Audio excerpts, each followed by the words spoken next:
Hi, this is Atco. You know, I've got a little collection of little cars, 1/18 scale, and I like these because those are cars that I remember when I was growing up, and I like to have them around my game room. I buy the 1/18 because they have the most detail in the cars, and I thought they were pretty good. But I ran into a guy the other day. His name is Frank. He's also a collector, but as his hobby, not only does he buy these, but he details them beyond of what they come out of the box. I wanted to see what he did, so he came by one day and brought in 4 of his cars, and I wanted to see what they looked like, and I'll tell you what, he does a beautiful job on detailing those. So I made some pictures, and I thought it might be interesting for you guys what it looks like when he does his detailing. Take a look and see what you think. Okay, these are 4 cars to show me. One was a Chevy 53 and a Ford 48, and also another Ford 56 and a Plymouth GTX from 1968. Now you'll see all these are 1/18 scale and looking beautiful right now. So let's go in a little more detail into some of these. Okay, the first one I'm going to show is the Chevy 53. This was, you're going to find these cars are, different models are going to go, or different manufacturers are going to make them, more detail than others. But let's start looking a little detail into some of these, even though this one was done very well. But he still made little changes here and there. And one thing you can't really tell by looking at this too well, but tell me when you could find you buy one of these models where they actually, for the floor, they have carpeting or not. I don't think I've ever seen one, and Frank will always do put in carpeting, so that's pretty cool. These cars have he carpets them on the floor. Okay, now inside the engine compartment. Alright, this is the way the engine would look like when you pull it out of the box. And it looks pretty good. You can tell it's a 6-cylinder and gives you pretty much the idea of what the engine looked like in those kind. Now this is what Frank did to bring it up a little bit. You see it now, he put spark plugs in there, cables, and if there's any units that come off of the firewall, if it needs to be repainted, he'll put it to a different color of whatever was there originally. If there's any cables, he'll put those on there. This is another picture of the same car, just where that on the other side of the engine. And again, that's how it was when you came out of the box, and this is what it looked like after Frank had put on the detail into that engine. He makes his own spark plugs, and look over to the left of that. It's kind of yellow. It's actually the dipstick for the oil. He makes those for himself and puts that in there. So it's just more detail of what the engine would look like coming out of the box.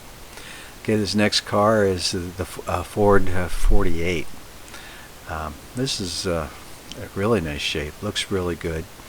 When I'm looking at the interior of that, if I recall, he told me he didn't have to do much in that. Maybe there's a little bit of detail here and there on some of the little parts of the dash or something, but pretty much is in pretty good shape. Of course, he did put in the carpeting, and this is what is kind of cool though. The car actually originally had leather seats. Of course, they'd had the right color on there from the model, but it's just plastic. He put a coating on there than just the plastic would look, a little softer look, and what surprised me is that it actually feels a little, there's a texture in there that makes it a little soft. And I was asking him, what, that's not leather, is it? No, I've got a coating that I can put on there and gives it that little feel, a little bit of leather. I just thought that's really cool. And then here's the engine look after he had put the cables on there and added whatever needed for that engine. If you look at the back, you'll see that trunk. He carpets that as well. That's pretty cool. And this is next is his Ford 1956. This again was done really well by the manufacturer. But he noticed, see, this thing when he bought it, it was all white on the outside, and on the inside it was all black interior. When he looked a little bit at what the colors were for that convertible in 1956, that those seats were actually two-tone from black and white. So he repainted the interior of the seats to be, instead of just being black, he made them black and white so that it would be more accurate to the way the car was in 1956. And this is the engine of that 56 Ford.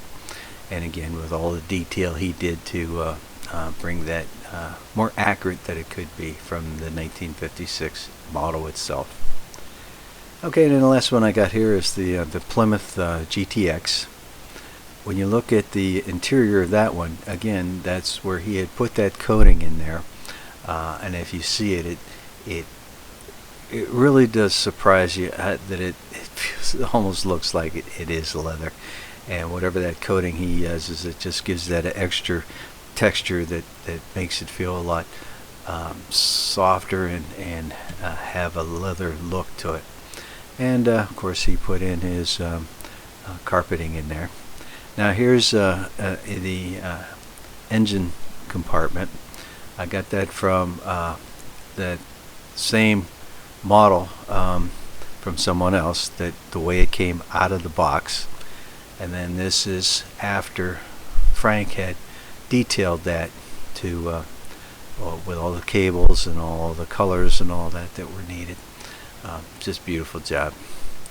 Finally, a lot of on the bottom side, you know, they might have the exhaust in the plastic on the bottom, but quite often it's just black plastic for the exhaust, and even once in a while you might even find the exhaust being chrome. Frank said that you know, you'll never find a stock car that had chrome exhaust. So he will paint all of his exhaust and the mufflers and all that in the same color that it would look as if you bought those parts when the car was made.